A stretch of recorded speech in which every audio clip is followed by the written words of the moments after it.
At Nearshore Americas, we're always on the lookout for the true leaders of nearshore outsourcing. One of the organizations that truly stands out in this realm is CPM Braxis from Brazil. Joining us today between client meetings is David Shpilberg, Vice Chairman and co-founder of CPM Braxis. David, when you look at outsourcing destinations around the world, Brazil continues to become an increasingly popular spot. What do you make of this trend? When you think of Latin America, you got to think of Brazil. It is about 60 to 65% of the economy.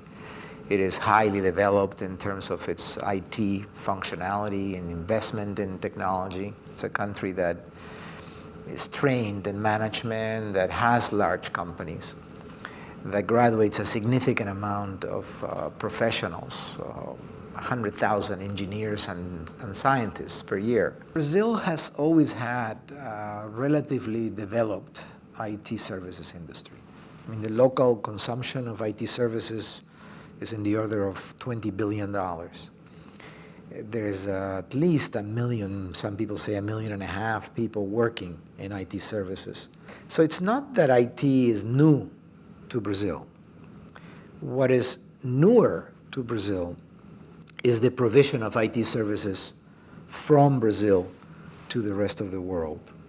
And that really started with multinationals that were operating in Brazil and that took advantage of that talent.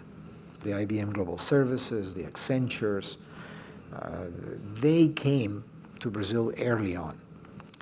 And they started to grow significantly. As they developed the sophistication of serving their clients around the world, Brazil started to be part of that solution.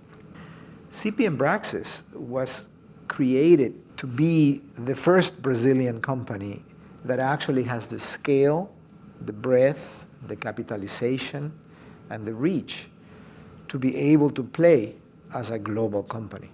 What do you think U.S. customers are looking for that leads them to look at Brazil? One or more of three things.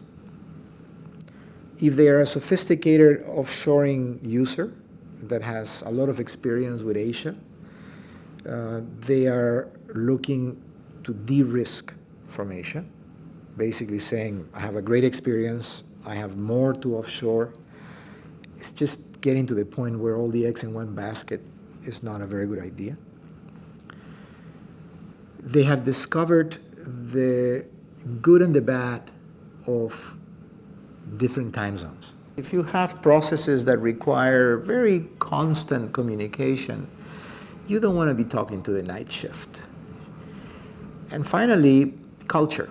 Different countries have different cultures, more hierarchical, less hierarchical, more cooperative, more irreverent or less. And all that plays into how work is done. So the idea of starting CPM Braxis was an idea based on two pillars. That Latin America on its own merits, and Brazil in particular, was growing and had a strong IT industry that could grow further. And that there was an offshoring market that was growing also, and that could benefit from a different angle to offshoring, a nearshore angle coming from Latin America, not just an angle coming from Asia. How does CPM Braxis balance its needs to serve a domestic market while also servicing the international market? CPM Braxis was designed to focus on two markets. One market, the Brazilian market, with the extension to the Latin American market, a market that is growing in double digits. The other market, the offshoring market. The offshoring market away from India, which is also growing at double digits. We don't see them as incongruent in any way. They're both sophisticated markets. We serve the larger type of company, and the large company is a global company. So you actually would be harming your ability to increase share of wallet in your services to your clients if you didn't have the ability to go global. One of the things you talked about, David, was the need for the enterprises to have time zone alignment. What do you think the key drivers are around this real-time enterprise and what the U.S. buyer is really looking for? When you're doing agile development, where you're doing Scrum development sessions, where you have a team that is literally one team working across the ocean, you cannot have one that is the night shift and the other one is the day shift. It just doesn't work. You know, yeah, you can pull out an all-nighter for a couple of weeks and then you're done. So I think it's not so much how industry is accelerating and trying to be more flexible as it is just the nature of iterative work versus non-iterative work. Highly time-sensitive responses, like when you're doing monitoring of a remote infrastructure. You need to respond, and you need to respond quickly. And the people that need to respond have to be the best qualified to respond, not the best qualified awake at that time.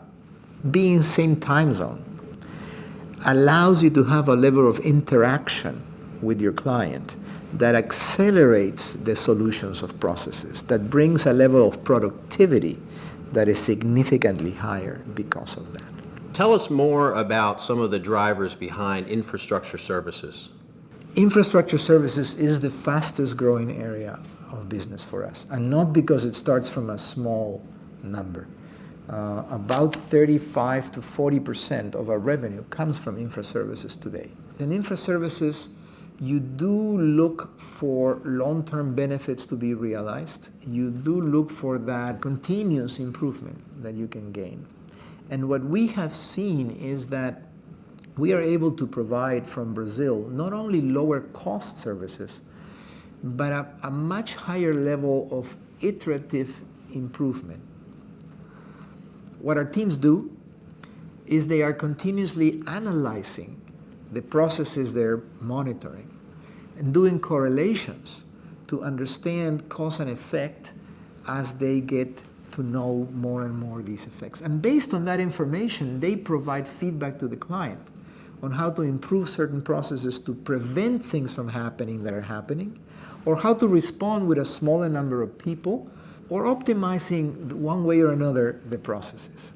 It provides continuous improvements, which we share with the client. So our margins go up, the client profitability goes up. So those are the characteristics of why this has a future. David, there appears to be some disparity between what actually goes on in Latin America and what U.S. customers perceive is available, especially in the issue of safety. Can you expand on that? Brascom, as an organization, the government of Brazil are making an effort to change that perception.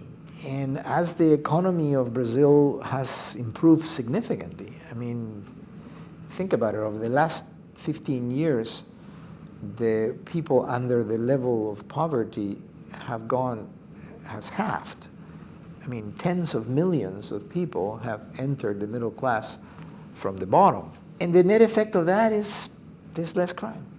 The more the economy does well, the less petty crime, because this is what we're talking about. You know, the organized crime, that can exist everywhere, and thank God that's not a highlight of Brazil. You've spoken in the past about CPM Braxis having some aggressive growth plans. Can you tell us more? We have a very broad portfolio of offerings. We go from applications management to hardware sales. I mean, everything included in the middle. So that tends to be the palette that you require to serve larger organizations.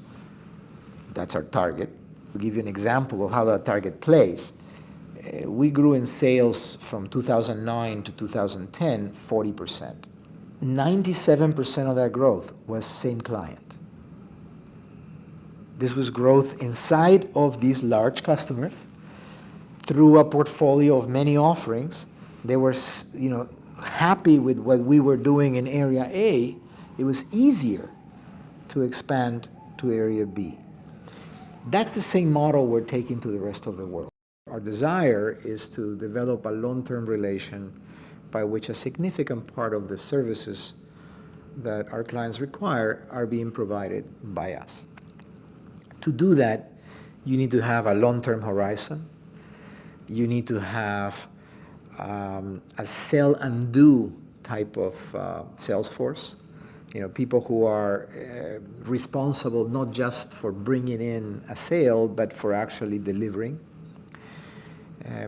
And you need to have a highly focused approach to the development of those relations. You've hired hundreds of professionals over the last few years. Walk us through that experience. When we went out recruiting, this wasn't the India phenomena, where we are competing for these kids today. It was the total opposite. We were bombarded with applications. 27,000 people logged in the first time we did this. The second time we did this, 3 months later, almost 45,000 people logged in. And at the end, we ended up hiring, 400, 500 at a time, no more than that. What tells you is that there is a need to reach down at that level.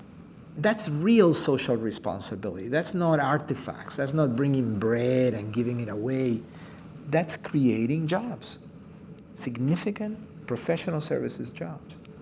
David, can you tell us what countries in Latin America are particularly attractive to you as you expand? Particularly appealing right now for practical reasons is Argentina. Argentina has great professionals at a much lower cost point than Brazil. The part that is the labor arbitrage part needs to be managed across Latin America, because depending on the times, it'll be Mexico, it'll be Argentina, it'll be Brazil. There'll be one place that has a lower price point. And you use that place as the place that grows faster to support the overseas work.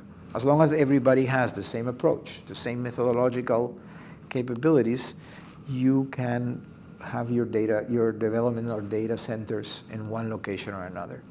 So we see at Argentina as important, we see as Mexico as important, and more longer term, I think Colombia and Peru are very interesting.